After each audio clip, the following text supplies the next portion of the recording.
이 고린도전서 15장은 이제 부활장이라고 합니다. 부활장. 예수님은 부활하셨다. 이 부활은 실제 이제 있었던 그 당시 역사적인 이제 사실입니다. 제가 이제 성경 대학 할 때도 역사적 사실이라고 했을 때 거기에 대해서 몇 가지 이제 객관적인 증거가 있어야 됩니다. 이제 인명이 나오죠. 사람의 인물 누구냐.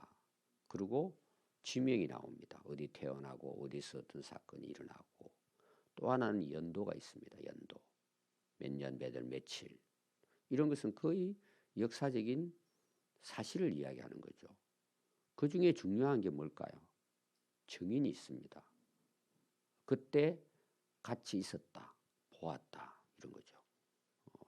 그래서 예수님의 부활은 이 부활이 실제로 예수님이 부활하셨기 때문에 이런 걸 다 갖추고 있습니다. 예수님의 무덤도 있잖아요. 예수님이 실제로 죽으셨다는 거죠. 무덤이 있다는 것은. 근데 그게 이제 비어 있다. 부활하셨다는 것을 이제 하나의 상징적으로 우리가 이제 이야기할 수 있는 거죠. 그게 사실이기 때문에. 그래서 이제 바울이 복음의 사도가 된 가장 결정적인 이유가 어디 있느냐? 부활하신 예수님을 만났다는 내용이에요. 그래서 오늘 바울이 이야기하고자 하는 내용은 여러 가지 이제 정의가 있지만 나도 그 예수님을 만났다는 거예요. 이 바울이 변화된 것은 가장 그 결정적이고 객관적인 예수님의 부활을 나타내는 거예요. 바울이 어떤 사도가 되고 복음을 전하는 자가 됐다.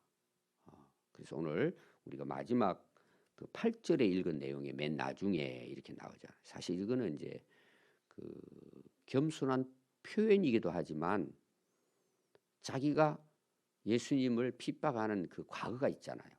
이 바울은 항상 거기에 대한 게 있어요, 마음에. 근데 예수님 자기를 찾아와서 만나 주셨잖아요. 여기에 대한 표현이 오늘 뭐 만삭되지 못한 이런 데 표현도 쓸 수 있습니다. 그래서 이 부활장은 사도 바울이 고린도 교회에 쓴 편지 중에 굉장히 중요한 부분이고 어떻게 보면 이제 15장과 16장이 고린도전서의 이제 결론 부분인데 부활에 대한 이제 복음을 전하는 거죠. 어제 우리가 1절과 2절의 복음에 대한 내용이 중요하다는 것을 봤죠. 그래서 오늘 이 부활의 증거에 대해서 바울이 어떻게 이걸 증거하고 있는지 오늘 거기에 대해서 보도록 하겠습니다. 그 3절 보시면은 내가 받은 것을 먼저 너희에게 전했다. 자, 여기 이제 중요한 그 내용이 뭐냐면 받았다 하는 내용입니다. 받았다. 이 받았다는 것은 자기가 원해서 가진 거예요. 다른 사람이 준 거예요. 다른 사람이 주기 때문에 자기는 수동태예요. 받는 입장이 되는 거예요. 그걸 수동태라 그랬어요. 근데 내가 어떤 원해 가지고 내가 자유롭게 뭐 남에게 준다든지 내가 좋아 가지고 그건 능동태라 그래요. 내가 알았어.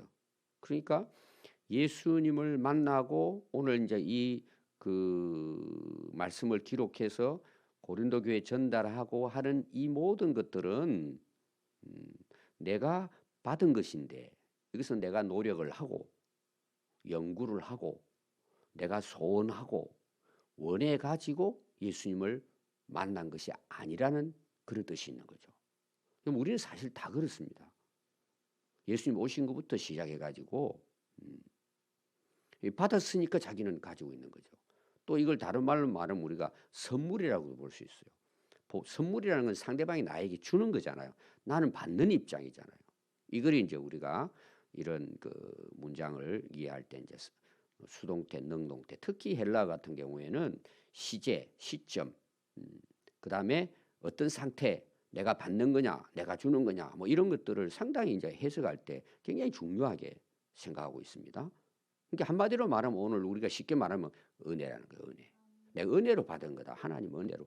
나를 사랑하셔서 나에게 이걸 주셨는데 나는 받은 거다. 이런 내용입니다. 그래서 성경을 해석할 때도 이거는 굉장히 이제 중요한 부분입니다. 그럼 뭘 받았을 것 같아요? 그 이제 앞에 나온 복음이고 또 자기가 부활에 대한 것을 예수님의 부활에 대한 것을 증거하는 데 있어서 이거는 내가 연구했더니 예수님 부활하셨구나. 이걸 전하는 게 아니고 그분으로부터 받은 것이다. 그래서 여기 대해서 이제 받았으니까 계시죠. 그분이 나한테 보여줬죠. 보여줬잖아요. 나타나서 계속 나오죠. 사도행전 9장에서 바울이 예수님 만나는 내용이 나와요. 자기는 예수님 만나러 다메섹으로 갔어요. 예수 믿는 사람은 죽이려고 갔어요. 정반대잖아요. 근데 나타나서 보여주셨으니까 자기는 뭐예요? 내가 노력을 해서 그랬다면 이거 자랑거리지만은 나는 오히려 예수님 죽이려고 하는데 그분이 나타나가지고 내게 보여줘가지고 말씀했다는 뜻이에요, 사실은. 여기 대해서 이제 바울은 갈라디아서에서 구체적으로 이야기하고 있습니다. 뭘 받았는가, 어떻게 받았는가 이게 나와요. 여러분들이 이제 시간 되시는 분들은 갈라디아서 몇 장 되지 않잖아요. 1장부터 읽어보면 이 바울이 어떻게 받았는가 제가 오늘은 이제 간략하게 말씀을 드리겠습니다. 1장 11절 12절에 보면 내가 전하는 이 복음은 자 1절 2절의 복음을 전했죠. 바울 고린도 교회에 생겨났잖아요. 사람의 뜻으로 된 것이 아니라는 거예요. 사람의 머리에서 나온 것도 아니고 자기에게도 나온 것도 아니라는 것입니다. 내가 지금 전하고 있는 이 복음은 사람에게서 받은 것도 아니다. 내가 배운 것도 아니다. 오직 그리스도 예수의 계시로 말미암아 된 것이라는 거예요. 계시라는 게 뭐예요? 보여주는 거잖아. 열어서 보여주는 거죠. 계시는 두 가지가 있습니다. 예수님께서 하시는 말씀, 우리 흔히 말하는 뭐 요한계시록 뭐 이런 것처럼 말씀의 계시 열어서 이제 깨닫게 하는 거죠. 또 하나 진짜 계시는 뭘까요? 그분이 오셨다는 얘기예요. 이 굉장한 거죠. 이 바울은 그걸 뭐예요? 고백하는 거예요. 내가 지금 전하고 있는 복음, 특히 부활의 복음은 이건 어디에서도 내가 할 수 없는 일인데 그분께서 나에게 보여주셨다. 그 받은 것이니까 뭐예요? 전하는 거예요. 아멘. 또 갈라디아서 1장 이제 15절과 24절의 내용은 좀 더 상세하게 설명합니다. 어머니 태로부터 나를 택정하셨다. 하나님께서 나를 은혜로 부르셨다. 하나님께서 그의 아들을 이방 사람들에게 전하도록 그를 예수님을 내 속에 나타나게 하셨다. 이 참 대단한 고백입니다, 여러분. 이것은 눈으로 본 게 아니고 내 속에 나타나게 하셨다는 거예요. 이거 이제 다음 주일날 설교할 때 제가 이 부분은 말씀드릴게요. 우리 입으로는 쉽게 고백해요. 여러분 오늘도 다 고백할 수 있어요. 들은 풍월이 있으니까. 근데 그게 여기 없는 거야. 내 속에는 없어. 근데 바울은 여기 있다는 거예요. 내가 전하는 것은 여러 가지 밖으로 나타나는 거 있지만 눈으로도 보고 귀로도 듣고 빛도 보고 다 했지만 그 복음이 내 안에 있대요. 예수님의 빛이 내 안에 비쳤대요. 내 속에 있다는 거예요. 지금 내가 전하고 하는 것은. 이게 좀 대단한 고백입니다. 그래서 내 속에서 나타나시기를. 이 나타난다는 뭐예요? 내 속에 있는 그리스도 그 복음이 나를 통해서 겉으로 나타나게 하시는 걸 누가 기뻐할까요? 하나님 기뻐하신대요. 그게 지금 받은 걸 전하는 걸 이야기하는 거죠. 그런데 혈육과 의논하지 않았다는 거예요. 참 재미있는 표현입니다. 혈육은 뭐예요? 인간들. 이걸 뭐 의논하고 연구해가지고 내가 그걸 받아가지고 배워가지고 전한 게 아니라 이런 거예요. 그런 혈육하고는 의논하지 않았다. 그럼 혈육하고 의논하지 않았다는 말이 뭐냐? 먼저 사도된 자들을 만나러 예루살렘에 가지 않았다는 거예요. 원래 바울이 예루살렘에 갑니다. 여기에 이제 의도하는 것은 뭐냐 하면은 이제 그 뒤에 좀 이따 나와요. 나중에 바울이 깊은 주님과의 그런 관계를 통하고 난 다음에 간 걸 지금 이야기합니다. 또 어떤 경우에는 그 복음을 전하러 갔다가 안디옥에서 이방인들을 뭐 할례줘야 되냐 이 문제가 있었잖아요. 제가 사도행전 때 예루살렘 총회에 대한 이야기했죠. 근데 예루살렘 가가지고 베드로가 그때 당시 이제 오늘 보면 교단장이었는데 이걸 그 회의를 열어가지고 이방인들이야 예수 믿으면 되지 무슨 유대인처럼 할례 받냐 안 받아도 된다 해가지고 그게 이제 이방인 선교를 위한 굉장히 중요한 결단이에요. 굉장히 중요한 결단입니다. 그렇게 해서 바울이 자유롭게 이제 이방 선교를 하게 되죠. 그래서 내가 사도들을 만나가지고 그들에게 배워가지고 오늘 말하면 뭐 신학교라고 볼 수 있어요. 뭐 신학교를 무시하는 건 아니지만 그것 때문에 예루살렘 그 모교잖아요. 그 가가지고 거기 가서 뭘 배워가지고 이게 내가 전하는 게 아니라는 거지. 받은 거에 대한 이제 설교예요. 그 하는 겁니다. 어디로 갔을까요? 그럼 그가 이제 예수님 만났잖아요. 다메섹 도상에서 어디를 갔을 것 같아요? 이 굉장히 중요한 얘기예요. 나중에 이제 갈라디아서 제가 조금 있으면 고린도전서 전후서 이제 끝나면 갈라디아서 이제 에베소서 나오잖아요. 아라비아로 갔다고 나와요. 이 웬가는 분들은 잘 모릅니다. 바울이 왜 바울이 했는가? 첫 번째는 다메섹에서 예수님 만난 거예요. 나타났었으니까. 그리고 이방인으로 가라 그러잖아요. 우리가 생각할 때는 그냥 사도행전을 보면은 그냥 가서 제자들 만나고 가서 안디옥 가서 그 전도하러 간 걸로 생각해요. 아라비아는 오늘날 사우디아라비아라고 보면 돼요. 그 일반적으로는 모세가 하나님 말씀을 받았던 시내산 근처라고 봅니다. 하나님께서 그 계시하신 곳이잖아요. 그 아라비아로 갑니다. 그 가서 몇 년이 있느냐? 3년 있습니다. 그게 이제 갈라디아 1장에 나오는 내용입니다.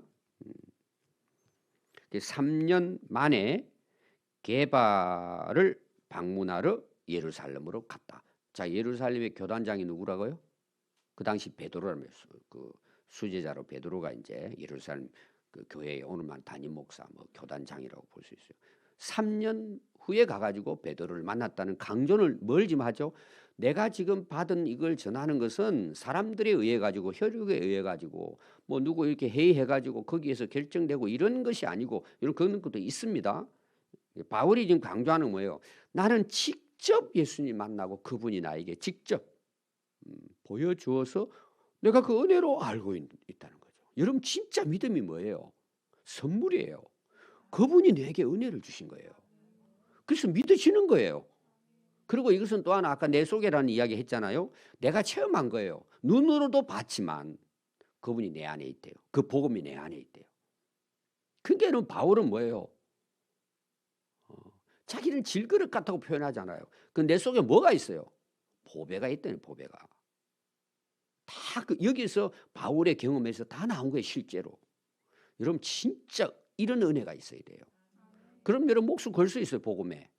감옥 가도 고통은 서러워서 아이고 나 예수 안 믿을래요. 뭐 이렇게 할 수 있어. 우리 약하니까. 그러나 내 안에는 믿음이 있어요. 없어요? 이거는 여러분 버릴 수가 없어요. 제가 수동태를 그랬잖아요. 그냥 주신 거야 내게. 근데 내게 있는 거예요. 그래서 그걸 다른 말로 말하면 은혜라고 하는 거예요. 그래서 바울이 항상 이 은혜의 복음 그러잖아요. 내가 은혜로 됐으니까. 내가 이 은혜의 복음을 위해서 어떤 사도보다도 더 내가 열심히 전했다 그래요. 왜? 자기 그 확신이 있으니까. 여러분 예수님께서 이제 제자들을 부르잖아요. 3년 동안 따라다닙니다. 그렇죠? 3년 훈련 기간입니다. 자, 우리가 그 요한복음 21장에 끝나는 장이잖아요. 제가 이제 그 설명할 때 항상 그런 이야기 하지만 실패했어요, 성공했어요? 실패작이에요, 사실은. 3년 동안 예수님을 따라다니는 제자들이 그들은 예수님을 직접 보고 만나고 먹고 자고 직접 배운 사람들이에요. 그래서 사도라는 말은 직접 배워서 보냄받은 자를 사도라고 이야기하는 거예요. 실제로. 이들은 사도들이에요. 같이 따라다니고 3년 동안 훈련을 받았는데도 불구하고 뭐예요? 엉터리가 많이 나오잖아요. 막 부인하고 그리고 나중에는 고기 잡으러 가버리잖아요. 부활하고 난 다음에. 예수님 찾아오셔서 사랑하느냐 질문하고 복음서 끝나죠. 그리고 사도행전 가가지고 성령 받고 변화됐다 그래요. 그게 3년 이상 걸린 거예요. 이걸 여러분 오늘 우리가 기억해야 될 게 뭐냐? 예수님 만났다고 그냥 변화되는 게 아닙니다. 특히 사도로서 복음의 일꾼으로 하나님 앞에 쓰임받기 위해서는요. 과정이 필요해요. 과정이. 왜? 내가 옛날에 살아온 그 굳어진 씀뿌리들이 우리 안에 다 있잖아요. 그러니까 여러분 신앙생활은 언제부터 하면 가장 복된 신앙생활을 할 수 있을까요? 어디부터 하면 좋겠어요? 예, 그 모태신앙인 게 너무 축복이에요. 사실은 여러분. 태어날 때부터 하나님이야. 아멘. 태어날 때부터 찬송하고 예배드리고 어릴 때부터. 그리고 부모님의 기도를 통해서 말씀을 통해서 삶을 통해서 보고 배우는 그 사람들이 나중에 인물이 다 되는 거예요 사실은. 물론 뭐 30, 40에도 예수님 만나가지고 훈련받아가 얼마든지 가능하지만 정말 좋은 것은 엄마 태중에서부터 예수 믿고 자라는 게 참 이거는 그 여러분 세례 요한이라든 예수님이 태중에서부터 오늘 우리로 말하면 신앙생활 한 거잖아요.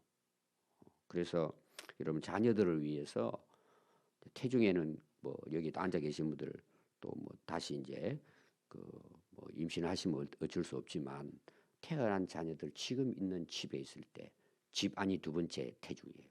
그때부터 확실하게 여러분들이 말씀으로 세워야 돼요. 정말 중요해요. 그래서 애들이 세상 나가면 그냥 하나님 살아계시고 예수님 나의 구주시고 우리도 부활하고 천국에 소망 가지고 산다 이 믿음 가지고 살면은요 다 헤쳐나가요. 다 헤쳐나가. 얼마든지 가능해요. 저는 고등학교 1학년 때 예수 믿고 여기 있잖아요. 얼마나 저도 많은 산전수전 겪었겠어요. 근데 그 과정에 뭐가 있느냐? 하나님의 훈련 과정이 있는 거예요. 바울도 그래서 3년 동안 그냥 뭐 은혜 받았해가지고 물론 바로 즉석에 복음을 전했지만 아라비아 거기 가가지고 그 광야에서 3년 동안 주님과의 깊은 관계 거기서 계시를 받고 거기서 은사를 다 받은 거예요 사실은. 그 훈련을 통해 가지고 하나님께서 그를 사용하신 것입니다. 그냥 되지 않는다. 그럼 꼭 기억해야 돼요. 두 번째 이제 바울이 복음의 증인으로 된 것이 이게 확실했기 때문에 이거예요. 받은 걸 전했다.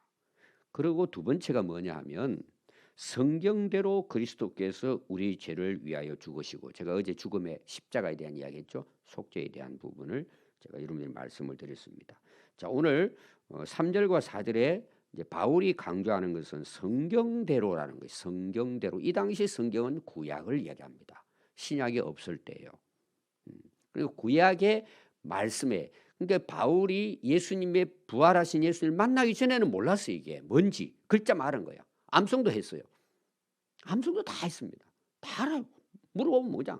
성경을 다 나열했어요. 근데 그 예수 그리스도가 구주로 메시아로 여자의 후손으로 오시고 부활하신 것을 많은 사람들이 보고 증거하는데도 바울은 죽이려고 하는 거예요.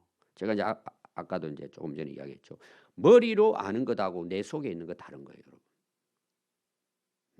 제가 다음 주 설교라 그랬잖아요. 청년 성청주일 말씀을 준비하면서 그런 준비했는데 여러분 말은 다 해요.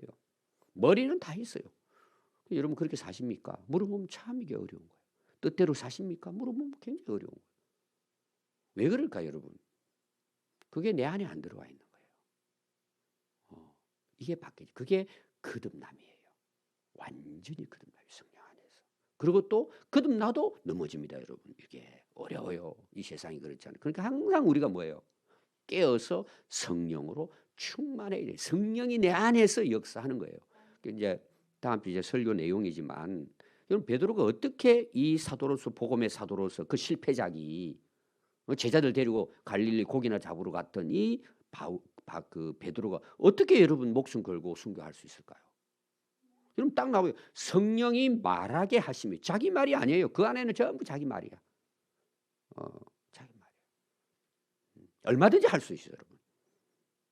근데 속에 없으면 어려워요. 근데 그것이 어디에 근거가 돼야 되느냐? 성경의 근거가 돼야 돼요. 여러분들 그 환상을 보고 개인적인 이렇게 체험한 사람들이 되게 무너지는 사람이 그게 앞서 버리는 거예요. 제가 이야기했잖아요. 주일날에도. 천국 체험할 수 있어요. 근데 자기가 다 체험한 걸로 착각하는 거예요. 0.0001도 안 돼요. 하나님 나라에 대해서. 성경도 그걸 다 기록 못하고 있어요. 할 수가 없어요. 여러분 사실은. 여러분 그런 것 좀 이상하게 하는 사람들 듣기로는 참 좋아요. 뭐 그럴 수도 있어요. 99%는 아니라고 보면 됩니다. 여러분. 천국은 그런 곳이 아니에요.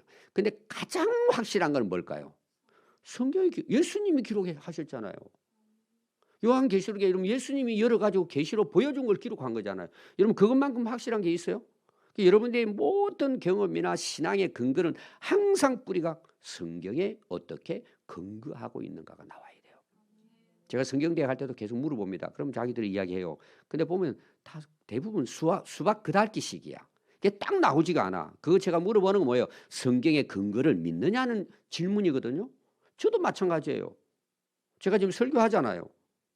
이 근거가 필요 없으면 제 말을 할 수 있어요. 제가 이제 중국에 가서도 우리 제자들을 가르치는데 기가 막히게 설교합니다, 여러분. 정말 1시간, 2시간은 그냥 뭐 정말 여러분 중국 사람 말 잘합니다. 제가 이제 통역 안 하면 저 모르잖아요. 근데 딱 보면 알잖아요. 얼마나 정말 열광적으로. 그리고 말씀 끝나자마자 아멘, 아멘, 아멘 해요. 제가 오랫동안 단접해서 알잖아요. 그래서 제가 가면은 항상 이제 지금 목회하는 자들 설교 원고 가져오라고 제가 이야기해요. 단 한 사람도 가져오지 못해요. 너희들 이렇게 해가지고 중국 교회가 되겠냐. 그래서 중국 교회가 뿌리가 약해서 넘어지는 거야, 쉽게. 근데 참 제가 이제 지금도 생각하면 그게 감사해요. 가면은 이제 주로 이제 목회 잘하는 제가 일기생 이런 모임은 따로 모이거든. 시간 이제 자유롭게 이제 자기들 사행을 물어보고. 그럼요, 제가 참 은혜가 되는 게 뭐냐면 거의 대부분 펑펑 울어요. 목사님 제가 목회 잘못했다고, 그렇게 하겠다고. 그러니까 제가 참 그게 감사하기도 하도 저도 감격하는 거야. 그래도 이들이 회개하고 열심히 하겠다고 그 자리에서 우는데요. 그게 참 은혜가 돼요.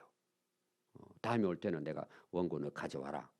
근데 지금까지 한 명도 안 가져왔어요. 메모해놓고 자기 말하는 거예요. 지금은 이제 많이 달라졌죠. 지금은 그 심양 그 치부 우리 개척시킬 때 그랬어요. 근데 거기는 가르쳐 준 대로 제자 훈련해요. 지금 교회 붕대가 200~300명이 모이는 거예요.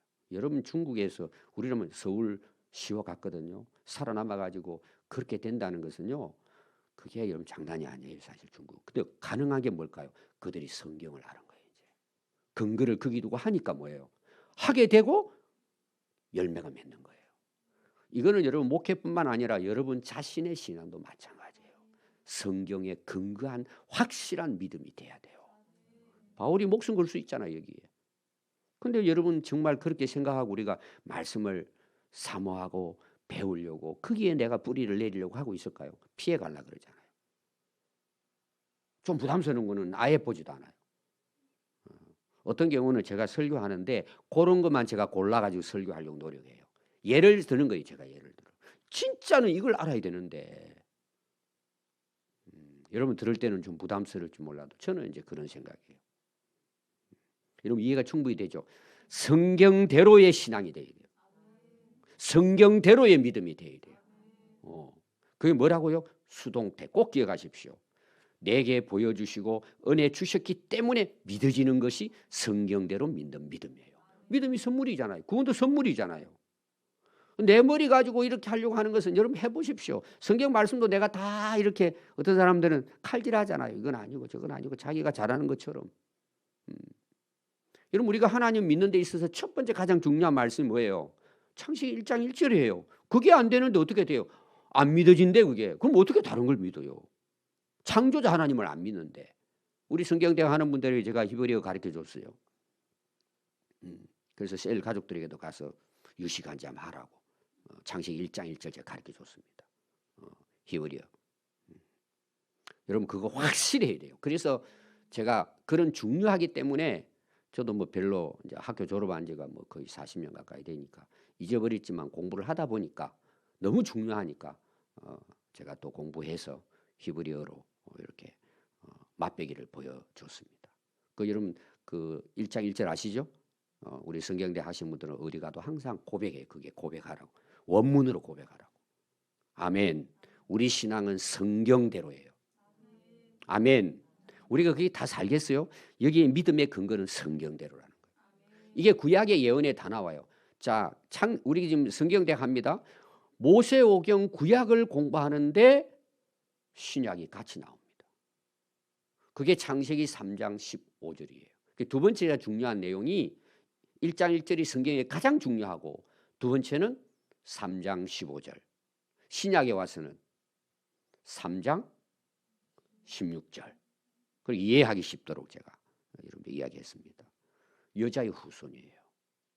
여자의 후손이 누구예요? 마리아를 통해 예수님이 탄생한 거예요. 뱀은 너의 발꿈치를 상하게 하지만 너는 머리통을 깨뜨린다는 게 이게 십자가의 죽음을 통한 구원의 완성이거든요. 구약에서부터 이사야서 여러분 집에 가셔서 한번 읽어보시죠. 이사야서 53장입니까? 거기 보면은 1절부터 쫙 예수 메시아에 대한 예언이에요. 이사야서가. 그대로 오신 거예요. 또 예수님은 돌아가시기 전에 자기가 돌아가시고 그 사흘 만에 부활하실 것을 미리 약속하셔서 안 하셨어요. 돌아가실 분이 부활하실 분이 약속한 거예요. 그 그대로 예수님께서는 이루어 주신 것이죠. 그래서 예수님 말씀은 뭐라고요? 예언한 성경 말씀대로 실제로 이루어지게 되었다. 그 5절에 보면은요. 사흘 만에 살아났을 뿐만 아니라 보여준 증인이 나와요. 게바입니다. 게바. 게바는 누구죠?